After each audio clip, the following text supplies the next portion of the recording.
expressed in class terms. The kind of American dream that people thought that one day they might be that CEO meant that they put up with the fact that their wages were stagnating or even going down and so on. But this commentator said that period is over. Now the working class is making its voice heard. And in a sense, in a very distorted way, that is what happened in that Congress vote, because those right-wing congressmen and women thought they were going to lose their seats if they didn't reflect the anger, the anger of the population. And the question that will be in their minds is, if you can find the money for that, then why can't you intervene in the economy in order to help us? And this is a major change that's taking place. If you look at the propaganda of the last 20 years, here in Britain, for example, first from the Tories and then from New Labour, it's the idea that privatisation and the free market is the only way you can run anything.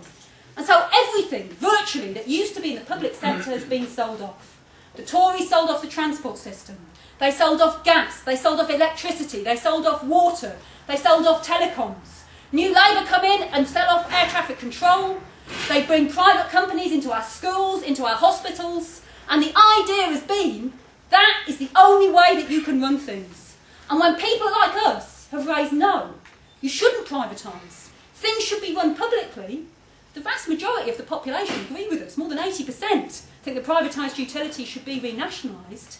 But as far as kind of official politics is concerned, as far as Parliament or the national media is concerned, we've been told, what are you, Luddites? Cavemen living in the past? That sort of thing doesn't happen anymore. You can't talk about public ownership. Everything has got to be privatised.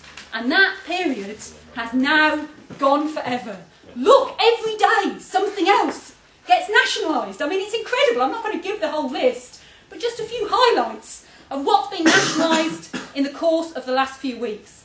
Fannie and Freddie, which none of us had ever heard of probably until it was bought into public ownership, but because those huge mortgage companies underwrite or are directly responsible for more than half of all mortgages in the US, and they had to take it over in order to prevent a catastrophe in the housing market, or to partially prevent, there still is a catastrophe.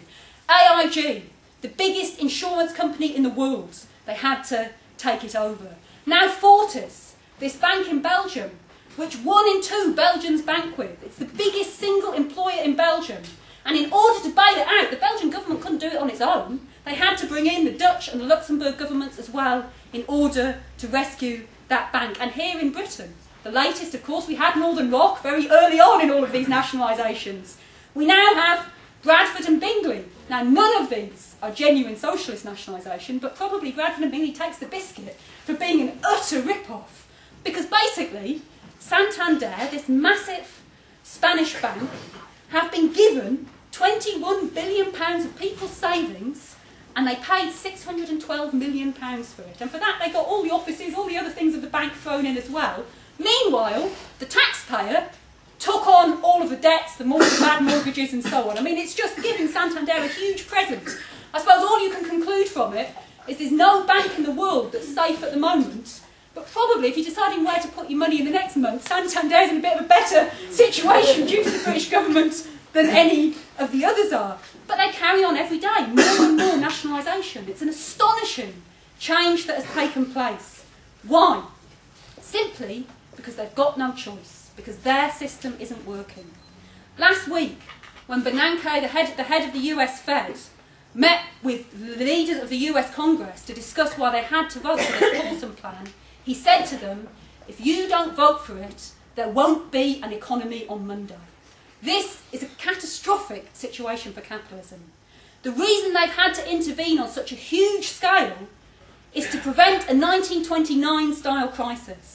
And without going through everything that happened in 1929, the Great Depression meant, for example, in America, that industrial production fell by 1/3. I mean, a huge contraction of the capitalist economy in America and, to a large degree, worldwide at that stage. Now, it is different today, because back then they didn't try and intervene. This time they are trying to intervene to stop it. And you got a little glimpse of what would happen if they didn't, when they made the big mistake of not stepping in on the Lehman Brothers, because they should have done from their point of view. They failed to do so. That bank went to the wall, and what had been a credit crunch became an absolute seizing up of the financial system. It just ceased to operate altogether. And it was for that reason that they've had to take the other panic measures that they've taken since to step in and to rescue other companies, to try and put this bailout of the American banks through, and so on. Now, they're intervening. That doesn't mean that it's going to prevent a crisis. It will ameliorate it to some degree. How much, neither they or us can judge exactly, because capitalism is a blind system, and you can't see the consequences of all of their actions, but you can see the broad outlines. And what you can say is we're going to have a severe economic crisis, there's going to be a recession, it's not going to be short, and that even on their best scenario, even if they get this Paulson plan through in some amended form, which they probably will towards the end of this week, then that will create its own problems at the same time as bailing out the banking system.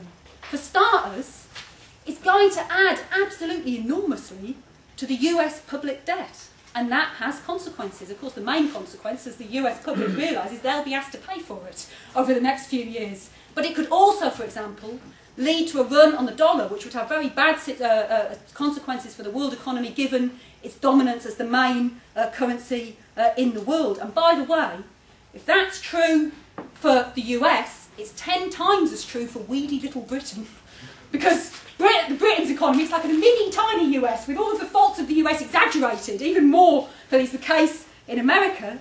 And here, they're estimating that the public debt could go up to £100 billion.